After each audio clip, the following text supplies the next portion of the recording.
ಸಜ್ಜನರಿಂದ ಪರಿಚಯಿಸಲ್ಪಟ್ಟೆನು. ನನ್ನ ಕೈ ಹಿಡಿದ ಪತಿಗಳಾದರು ನನ್ನನ್ನು ಭೋಗವಂತವಿನಂತೆ ಜೀವನದಲ್ಲಿ ಪಣವಾಗಿಟ್ಟು ಸೋತರು.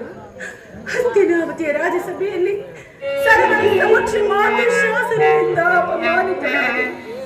ಕೀಟದ ಭಂಗವನ್ನು ಸಹಿಸಿ ಕತ್ತ ಭಿಕ್ಷುಕಿಂತ ಕಾಳಿನಿಂದ ಕಾಳಿಗೆ ಎಳೆದು ದೂರಾಯಿತು. 4-6 ದಿನವಾದರೂ ಸಂತೋಷವಾಗಿರು. ಹೆಜ್ಜೆ ಹೆಜ್ಜೆಗೂ ಅಪಮಾನ ಹೇಳಿದಾತ. ಈ ದ್ರೌಪದಿ ಹಣೆಯಲ್ಲಿ ಇನ್ನು ಏನೇನನ್ನು ಬರೆದಿದ್ದೇವಾ?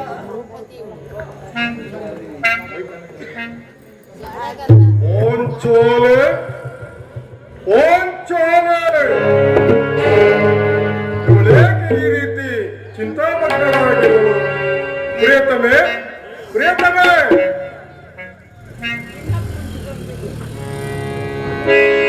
ಪಾಂಚಾಲಿ ಪಾಂಚಾಲಿ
ನಾನು ನಿಷ್ಕಾರಣವಾಗಿ ಅಳುತ್ತಿಲ್ಲ. ಈ ದ್ರೌಪದಿ ಅಳುವಿಗೆ ಒಂದಲ್ಲ 10 ಹಲವಾರು ಕಾರಣಗಳಿರುವವು. ನೀವಾದರೂ ಪುರುಷರು, ಯಾರಾದರೂ ದುರ್ವಾಕ್ಯವನ್ನಾಡಿ ಅಪಮಾನ ಮಾಡಿದರೆ ನೀವೇ ಅವರಿಗೆ ಸರಿಯಾದ ಪ್ರತೀಕಾರ ಮಾಡಿದ್ರಿ. ಆದರೆ ಸ್ತ್ರೀಯರ ವಿಚಾರ ಹಾಗಲ್ಲ. ನಾವು ಅನ್ನ ವಸ್ತ್ರಗಳಿಗೆ ಪರರನ್ನು ಆಶ್ರಯಿಸಬೇಕು. ನಮ್ಮ ಆತ್ಮ ಗೌರವವನ್ನು ರಕ್ಷಿಸಿಕೊಳ್ಳಲು ನಮಗೆ ನಿಮ್ಮಂತಹ ಪುರುಷರ ಸಹಾಯ ಬೇಕು. ಇಂತಹ ಅಪರಾಧೀನ ಸ್ತ್ರೀ ಜಾತಿಯನ್ನು ಹೇಗೆ ತಾನೇ ಸೃಷ್ಟಿಸಿದ ದೇವ? ಹೊರಬೇಡ ಪಾಂಚಾಲಿ, ಹೊರಬೇಡ. ಸ್ತ್ರೀಯರ ಅಪರಾಧೀನತೆಯು ನಮ್ಮ ಸಮಾಜದ ನಿಯಮ. ಭಗವತ್ ಸ್ವರೂಪರಾದ ಋಷಿಮುನಿಗಳಾಜ್ಞೆ. ಹಾಗಾದ್ರೆ ಕೈ ಹಿಡಿದ ಧರ್ಮ ಪತ್ನಿಯನ್ನು ದ್ಯೂತದಲ್ಲಿ ಪಣವಾಗಿಟ್ಟು ಸೋಲುವಂತೆ ಆ ನಿಮ್ಮ ಋಷಿಮುನಿಗಳೇ ಆಜ್ಞೆ ಮಾಡಿರ್ಬೇಕಲ್ರಿ? ಪತಿಗಳು ಮಾಡಿ ಪಡೆಯಬೇಕು ನಿಮ್ಮಂತಹ ಪತಿಗಳನ್ನ. ಅಂಡನ ಒಂದು ದಿನ ನಮ್ಮನ್ನು ಸಾಯವರೆಗೂ ಬಿಟ್ಟಿದ್ದವರು. ಅಣ್ಣನ ಅಪರಾಧಗಳನ್ನು ಕ್ಷಮಿಸುವಂತೆ ನಾನು ನಿನ್ನಲ್ಲಿ ಎಷ್ಟೋ ಸಾರಿ ಬೇಡಿಕೊಳ್ಳಲಿಲ್ಲವೇ? ಆದಿದ್ದು ಹಾಗೆ ಹೋಯ್ತು, ಅದನ್ನು ಮರೆತು ಬಿಡು. ಈಗ ನೀನು ದುಃಖಿಸಲು ಕಾರಣವೇನು ನನಗೆ ತಿಳಿಸಬಾರದೆ? ತಿಳಿಸುವುದು ನಾಥ, ಆದ್ರೆ ಅದರಿಂದ ಆಗುವ ಪ್ರಯೋಜನವಾದ್ರೆ ಏನು? ಎಷ್ಟೇ ಆಗ್ಲಿ ನೀನು ನಿಮ್ಮ ಅಣ್ಣನ ಆಜ್ಞಾಧಾರಕನು. ಅದು ಇಂದಿನ ಮಾತು ಪಾಂಚಾಲೆ. ಈಗ ನಾನು ಯಾರ ಆಜ್ಞಾಧಾರಕನು ಅಲ್ಲ. ಹಾಗಾದ್ರೆ ಹೇಳುನು ಕೇಳು. ಈ ದಿವಸ ದೇವಿಯ ದರ್ಶನಕ್ಕೆಂದು ಹಸ್ತಿನಾಂಬೆಯ ಮಂದಿರಕ್ಕೆ ಹೋಗಿದ್ದೆ.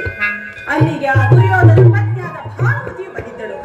ಅವಳು ನನ್ನನ್ನು ನೋಡಿ ನಕ್ಕು, ನಿನ್ನ ಪತಿಗಳಾದರೂ ವಾಸಕ್ಕಾಗಿ 5 ಗ್ರಾಮವನ್ನು ಬೇಡಲು ಜ್ಯೋತಿನನ್ನು ರಾಜಸಭೆಗೆ ಕಳುಹಿಸಿದ್ದಾರೆ, ಇನ್ನೇನು ಸಂಧಿ ಆಗೋದ್ರಲ್ಲಿದೆ, ಆಗಲಾದ್ರೂ ಕಿಚ್ಚಿದ ನಿನ್ನ ಮುಡಿಗಟ್ಟುವೆ ಅಷ್ಟೇ ಎಂದು ಪರಿಹಾಸ ಮಾಡಿದಳು. ಏನು ದುರ್ಯೋಧನೊಡನೆ ಪುನಃ ಸಂಧಿಗೆ ಪ್ರಯತ್ನ? ಹಾಗಾದರೆ ನನ್ನ ಸಂದೇಹವು ನಿಶ್ಚಯವಾಯಿತು. ಯಾರು ರಾಯಭಾರಕ್ಕೆ ಹೋಗಿದ್ದವರು? ಮತ್ತಿನ್ನಾರು ನಮ್ಮ ಅಣ್ಣನಾದ ಶ್ರೀಕೃಷ್ಣ ಪರಮಾತ್ಮನು. ಗೋಪಿಕಾಂಗ್ಯರ ವಿಲಾಸ ವಿಭ್ರಮಗಳಲ್ಲಿ ಮಗ್ನನಾದ ಆ ಯದುಪತಿಯು ಯುದ್ಧವನ್ನು ಮರೆಯುವುದು ಸಹಜ. ಅರ್ಜುನನು ದ್ವಾರಕೆಯಿಂದ ಹಿಂದಿರುಗಿದಾಗಲೇ ಈಗಾಗಬಹುದೆಂದು ನಾನು ತಿಳಿದಿದ್ದೆ. ಅದಿರಲಿ, ಆ ಭಾನುಮತಿಗೆ ನೀನೇನೆಂದು ಉತ್ತರವನ್ನು ಕೊಟ್ಟೆ? ಪ್ರಶ್ನೆಗೆ ಸರಿಯಾದ ಉತ್ತರವನ್ನು ಕೊಟ್ಟಿದ್ದೇನೆ. ಏನೆಂಬುದಾಗಿ? ನಿನ್ನ ಕಟ್ಟಿದ ಮುಡಿಯನ್ನು ಬಿಡಿಸುವವರೆಗೂ ನನ್ನ ಬಿಚ್ಚಿದ ಮುಡಿಯನ್ನು ಕಟ್ಟುವುದಿಲ್ಲ. ಪಾಪು ಪಾಂಚಾಲಿ ಚಮತ್ಕಾರವಾದ ಉತ್ತರವನ್ನೇ ನೀಡಿದೆ. ಇಂತಹ ಸಂತೋಷದ ಸಮಯದಲ್ಲಿ ಬಾ, ಈ ನನ್ನ ತೊಳೆಯಲ್ಲಿ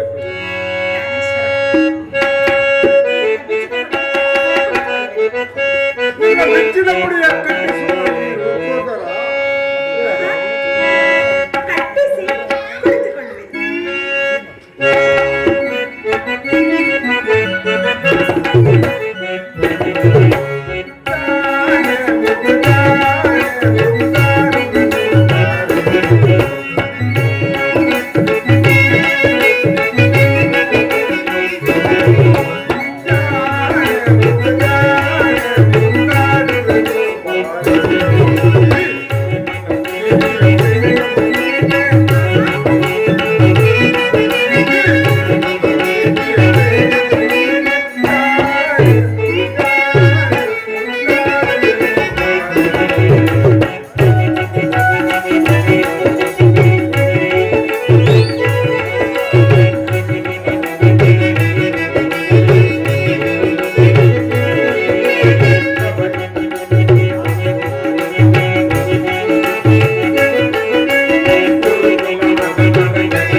ಚಮತ್ಕಾರವಾದ ಉತ್ತರ. ನೀನು ನಮ್ಮ ಸಂಗಡ ಕದನವಾಡುವುದಲ್ಲೇ ನಿನ್ನ ಚತುರತೆಯನ್ನು ಮುಗಿಸಲು ನಾನು ಬಯಸುತ್ತೇನೆ. ಪ್ರಾಣೇಶ್ವರ, ನೆನಪಿದೆ ಹಿಂದೆ ಒಂದು ದಿನ ಈ ನನ್ನ ಬೆಚ್ಚಿದ ಕೇಶರಾಶಿಯನ್ನು ನೋಡಿ ಕುರುಕುಲಾಂತಕ ಕಾಲ ರಾತ್ರಿ ಎಂದು ಸಂಬೋಧಿಸಿದ್ದೆ. ಮತ್ತೆ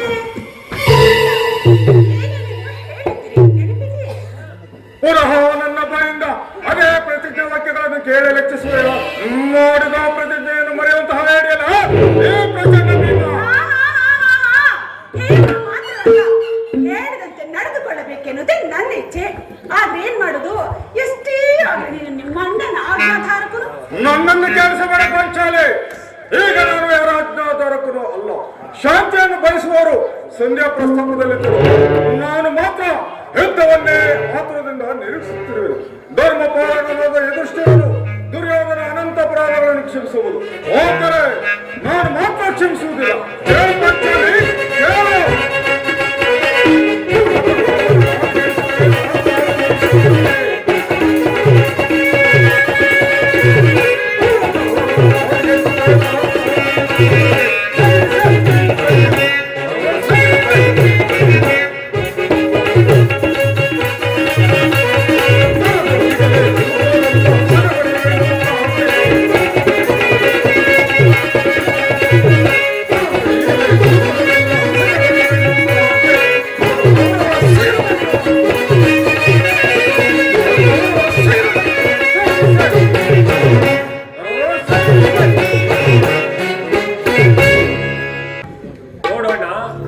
ಸಂಧ್ಯಾ ಪ್ರಸ್ತಾಪವನ್ನು ತಿಳಿದು ಕೆರಳಿನ ಸಿಂಹದಂತೆ ವಿಜೃಂಭಿಸುತ್ತಿದ್ದಾನೆ. ಆತನ ಕೋಪಕ್ಕೆ ದ್ರೌಪದಿಯೇ ಕಾರಣವೆಂದು ತೋರುತ್ತಿರುವುದು. ಅರ್ಜುನ, ಈ ಸಾರಿ ಅವನ ಕೋಪಕ್ಕೆ ಈ ದ್ರೌಪದಿಯೇ ಮೂಲ ಕಾರಣವೆಂದು ತೋರುತ್ತಿರುವುದು. ಶ್ರೀಕೃಷ್ಣನು ಹೇಳುತ್ತಿದ್ದನು, ಜಗತ್ತಿನ ಸುಖ ದುಃಖಗಳಿಗೆ ಸ್ತ್ರೀಯರೇ ಮೂಲ ಕಾರಣ. ಪಾಂಚಾಲಿ ಅಗ್ರಜನೇಕೆ ಸಿಟ್ಟಾಗಿರುವನು? ಏಕೆ? ಈ ನನ್ನ ಬಿಚ್ಚಿದ ಕೇಶರಾಶಿಯು ನಿಮ್ಮೆಲ್ಲರ ಪ್ರಶ್ನೆಗೆ ಸರಿಯಾದ ಉತ್ತರವನ್ನೇ ನೀಡಬಲ್ಲದು. ಅಗ್ರಜ, ಸಮಯಕ್ಕೆ ಸರಿಯಾಗಿ ಬಂದೆ. ನನಗೆ ಯಾರಲ್ಲಿಯೂ ಕೋಪವಿಲ್ಲ. ಈ ಅರ್ಜುನನ ಮುಖಾಂತರ ನಿಮಗೊಂದು ಸಂದೇಶವನ್ನು ತಿಳಿಸಬೇಕೆಂದಿದ್ದನು. ಅದನ್ನು ನಿಮ್ಮಿಬ್ಬರ ಸಮ್ಮುಖದಲ್ಲಿ ಈಗಲೇ ತಿಳಿಸುವೆನು. ಈ ಸಂಧ್ಯಾ ಪ್ರಸ್ತಾಪವು ನಿಮಗೆ ಉಚಿತವಾಗಿಯೇ ಕಾಣಿಸಬಹುದು. ಅರ್ಜುನನು ಅನುಮೋದಿಸಬಹುದು. ನಕುಲ ಸಹದೇವರು ಸುಮ್ಮನಿರಬಹುದು. ಆದರೆ ಈ ದಾಸ್ಯಾವೃತ್ತಿಯನ್ನು ಪಾಂಡವರ ಕಳಂಕವೆಂದೇ ನಾನು ಭಾವಿಸಿರುವೆನು. ದರಿದ್ರ ಭಿಕ್ಷುಕರಂತೆ ಕಂಡವರ ಮನೆ ಬಾಗಿಲಲ್ಲಿ ನಿಂತು ಸಂಧ್ಯಾಚನೆ ಮಾಡಲೆಂದೇ ಓ ಪಾಂಡು ರಾಜೇಂದ್ರನು ನಮ್ಮನ್ನು ಪುತ್ರನನ್ನಾಗಿ ಪಡೆಯಲಿಲ್ಲ. ಈ ಅಪಮಾನವು ನಿಮಗೆ ಸಹ್ಯವಾಗಿರಬಹುದು. ಆದರೆ ಇನ್ನೊಂದು ಗಳಿಗೆ ಹೆದ್ದಕ್ಕಾಗಿ ನಿಮ್ಮ ಅನುಮತಿಯನ್ನಾಗಲಿ ಈ ಹತ್ತಿರ ಅಪೇಕ್ಷಿಸುವುದಿಲ್ಲ. ನಾನು ಮತ್ತು ನನ್ನ ಗದೆ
ಇದಕ್ಕೇನು ಹೇಳಿದೆ ಪಂಚಾಲಿ?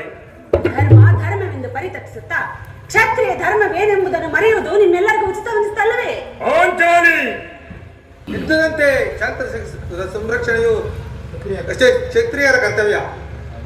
ಯುದ್ಧವು ಎಂತಹ ಘೋರವೆಂಬುದು ನಿನ್ನನ್ನು ತಿಳಿದಿಲ್ಲ. ಯುದ್ಧವನ್ನು ಏರ್ಪಡಿಸಿದರೆ ನಾವು ಅವಿಷ್ಕಾರಕ್ಕಾಗಿ ದುಃಖಿಸಬೇಕಾಗುವುದು. ಅದಕ್ಕಾಗಿ ನೀವು ಸಂಧಿಗೆ ಪ್ರಯತ್ನಿಸುತ್ತಿರುವರು. ಪ್ರಾಣೇಶ್ವರ, ಧೌಮ್ಯನನ್ನು ಸಂಧಿಗೆ ಕಳುಹಿಸಿ ಅಪಮಾನ ಹೊಂದಿದ್ದೀನಿ. ಕುಲ ಪುರೋಹಿತರನ್ನು ಕಳಿಸುವುದಕ್ಕೆ ಮದುವೆ ಆಮಂತ್ರಣ ಕೂಟವಲ್ಲವೆಂಬ ಪರಿಜ್ಞಾನವೂ ನಿಮಗಿಲ್ಲದೆ ಹೋಯಿತು. ಪುನಃ ಶ್ರೀಕೃಷ್ಣ ಪರಮಾತ್ಮನನ್ನು ಕಳುಹಿಸಿ ಅಪಮಾನಕ್ಕೆ ಗುರಿ ಮಾಡಿದರಲ್ಲ ಎನ್ನುವುದೇ ನನ್ನ ಚಿಂತೆ. ಏನಿ ಕೋಲಾಹಲ? ಜಯ ಜಯ ಕೃಷ್ಣ, ಜಯ ಜಯ ಕೃಷ್ಣ. ಅರ್ಜುನ, ನಾನಿನ್ನು ಹೋಗುವೆನು. ಈ ಸಂಜೆ ಫಲಾಫಲಗಳು ಕೇಳುವುದರಿಂದ ನನಗಾವ ಪ್ರಯತ್ನವಿಲ್ಲ. ಈ ನಿಮ್ಮ ಅಪೌರುಷ ವರ್ತನೆ ಪುರಸ್ಕಾರವು ನಿಮಗೇ ಇರಲಿ. ಪ್ರತಿಜ್ಞೆಯಂತೆ ನಡೆಯುವ ಸ್ವಾತಂತ್ರ್ಯ ಮಾತ್ರ ನನಗಿರಲಿ. ಸ್ವಲ್ಪ ನಿಧಾನಿಸಿ. ಅದು ಅರ್ಥ ನೋಡಿ. ಯದುಪತಿಯು ನಗು ನಗುತ್ತಾ ಇತ್ತ ಕಡೆಯೇ ಬರುತ್ತಿರುವನು. ರಾಜಸಭೆಯ ಸಮಾಚಾರವೇನೆಂಬುದಾಗಿ ತಿಳಿದು ನಂತರ ನಿನ್ನ ಇಚ್ಛೆಯಂತೆ ಮಾಡು.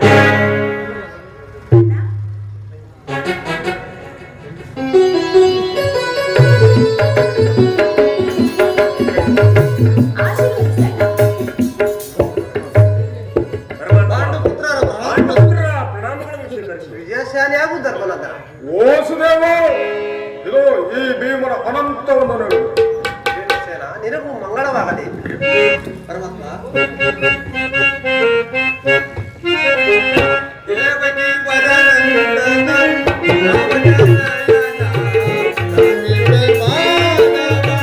ದೇವಕಿ ವರನಂದನ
ಪರಮಾತ್ಮ, ಹೋದ ಕಾರ್ಯವೇನಾಯಿತು?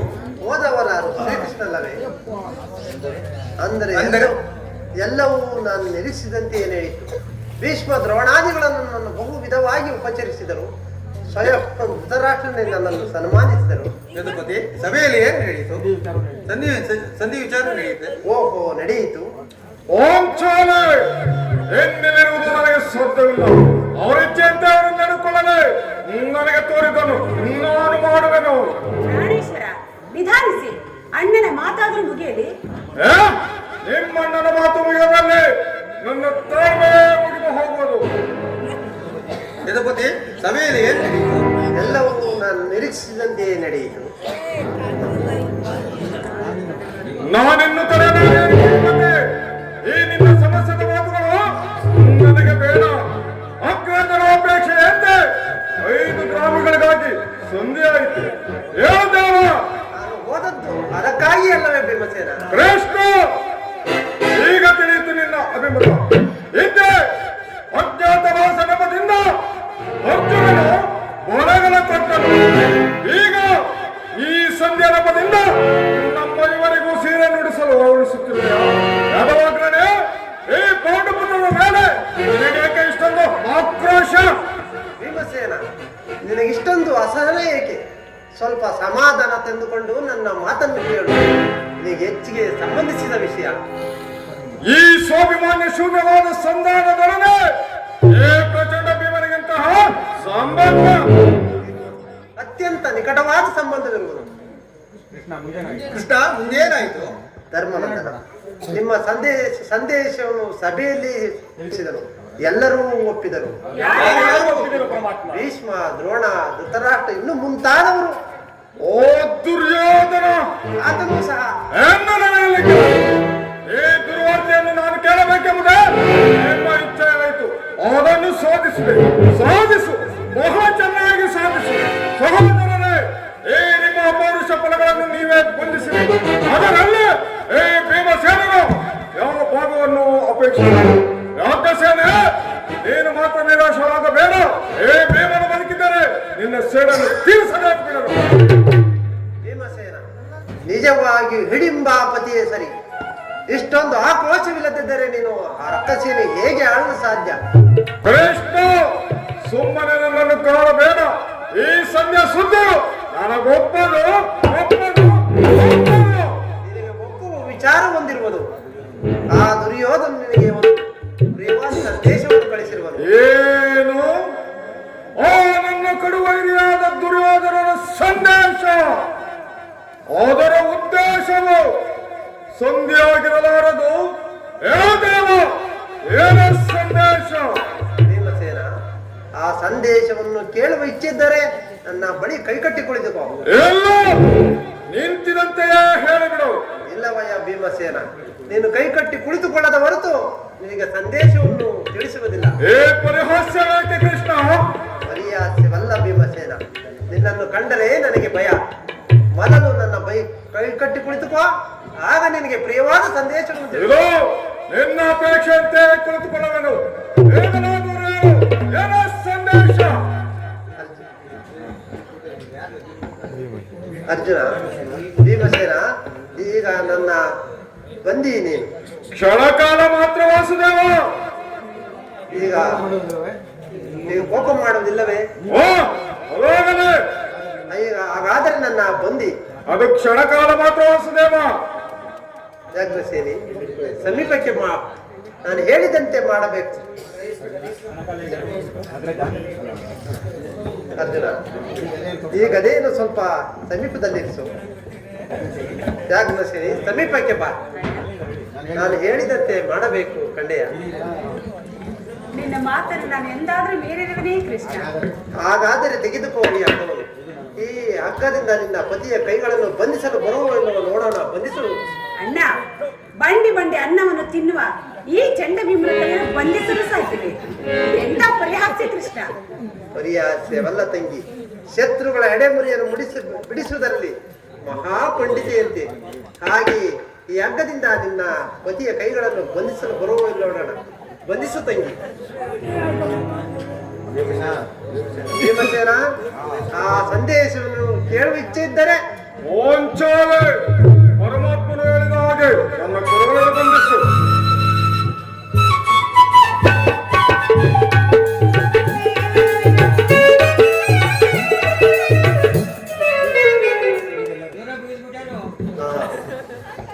ಈಗ ಎಲ್ಲರೂ ಕೇಳಿ, ಈ ಹಗ್ಗವನ್ನು ಬಂಧಿಸಿರುವ ಆ ಹಗ್ಗವು ಆ ದಿನ ರಾಜ್ಯಸಭೆಯಲ್ಲಿ ನನ್ನ ಅಂಗಾಂಗಗಳನ್ನು ಬಂಧಿಸಲುವಾಯಿತು. ದುರಾಚಾರಿಯಾದ ದುರ್ಯೋಧನನು ಆಜ್ಞೆ ಮಾಡಿದನು. ದುರಾಭಿಮಾನಿಯಾದ ಆತನ ತಮ್ಮನು ದುಶ್ಯಾಸನನ್ನು ಬಂಧಿಸಲೆತ್ತಿದ್ದನು. ಅವರಿಂದಲ್ಲದೆ ಮತ್ತಾರಿಂದ ಸಾಧ್ಯ? ಏನು ಹೇಳಿದೆ ಕೃಷ್ಣ?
ಅಷ್ಟು ಮಾತ್ರವಲ್ಲ ಭೀಮಸೇನ, ಒಂದು ಗೋಪಾಲದಲ್ಲಿ ಮುಳ್ಳು ಮುರುವಷ್ಟು ಭೂಮಿಯನ್ನು ಕೊಡುವುದಿಲ್ಲ. ಒಂದು ವೇಳೆ ಬಯಸುವುದಾದರೆ ಅದು ದೊರಕುವುದು ರಣಾಂಗಣದಲ್ಲಿ, ಶಸ್ತ್ರಾಸ್ತ್ರಗಳ ಆಹ್ವಾನದಲ್ಲಿ, ವೀರರತಿಕರ ಘೋಷದಲ್ಲಿ ಎಂದು ಉಳಿದು ಬಿಟ್ಟ. ಈ ಸಂದೇಶಕ್ಕೆ ನಮಗೆ ಉಳಿದಿರುವುದು ಅದು ಯುದ್ಧ. ಪರಮಾತ್ಮ, ನೀನು ತಿಳಿದಿರುವೆ ಈ ಯುದ್ಧವನ್ನು ನಾನು ಅಪೇಕ್ಷಿಸಿಲ್ಲವೆಂದು. ಯುದ್ಧವನ ಬೇಡವೆಂದಡೆ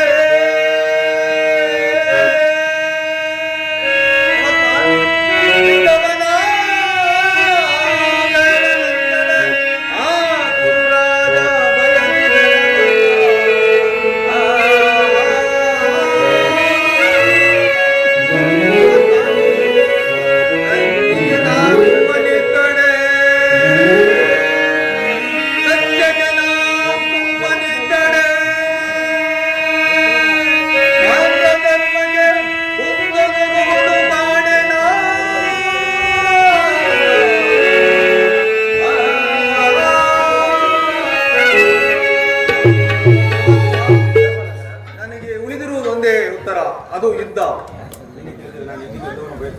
ನಾನು ಈ ಯುದ್ಧವನ್ನು ಬಯಸಿದವಲ್ಲ ಎಂದು ನೀನು ತಿಳಿದಿರುವೆ. ಪರಮಾತ್ಮ, ಧರ್ಮನಂದನ, ಪಾಂಚಾಲಿ, ನನ್ನ ಕೈಗಳನ್ನು ಬಿಚ್ಚು. ಈ ನೀಚ ಕೃತ್ಯದಿಂದ ದುರ್ಯೋಧನ ದುರಾಭಿಮಾನ ಶಿಖರವನ್ನೇ ನಮ್ಮ ಪ್ರಿಯ ಬಂಧುವಾದ ಭಗವಾನ್ ವಾಸುದೇವನನ್ನು ಈ ಪಾಂಡವರ ರಾಜಭಾರಿಯನ್ನು ಈ ರೀತಿ ಅಪಮಾನಗೊಳಿಸಿದ್ದಾನೆ.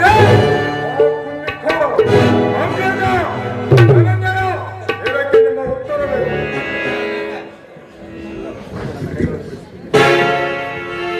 ಅಗ್ರಜ, ಧನಂಜಯ, ವಾಸುದೇವ, ಯಾರೂ ಬಿಚ್ಚುವುದಿಲ್ಲವೇ? ಬೇಡ ಬೇಡ, ನಾನೇ ಬಿಚ್ಚುಕೊಳ್ಳೋಣ.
ಹೇಳಿದ್ದು ಸತ್ಯವಾಗಿದ್ದರೆ ನಾಳಿನ ಯುದ್ಧದಲ್ಲಿ ಆ ಕೌರವನ 98 ಮಂದಿ ಸಹೋದರರನ್ನು ನಾಶ ಮಾಡಿ ಆ ದುರುಳ ದುಶ್ಯಾಸನ ವಕ್ಷಸ್ಥಳವನ್ನು ಬೈದು ಆತನ ಗುಂಡಿಗೆಯ ಬಿಸಿ ರಕ್ತದಿಂದ ಈ ಪಾಂಚಾಲಿಯ ವಿರಮುಡಿ ಕಟ್ಟಿಸುವುದು. ನಂತರ ಓ ದರ್ಪಿದ ದುರ್ಯೋಧನ ತೊಡೆಯಲು ಈ ನನ್ನ ಗದಾದಂಡದಿಂದ ಮುರಿದು ಪುಡಿ ಪುಡಿ ಮಾಡಿ ಆತನ ರಾಜ ಕಿರೀಟವನ್ನು ನನ್ನ ಹಡಗಾಲಿಂದ ಪುಡಿ ಪುಡಿ ಮಾಡುವೆನು. ಈ ಪ್ರತಿಜ್ಞೆಯನ್ನು ನಾನು ನೆರವೇರಿಸಲು ಅಶಕ್ತನಾದರೆ ನನಗೆ ಘೋರವಾದ ನರಕವೇ ಪ್ರಾಪ್ತವಾಗಲಿ.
ಮೊದಲ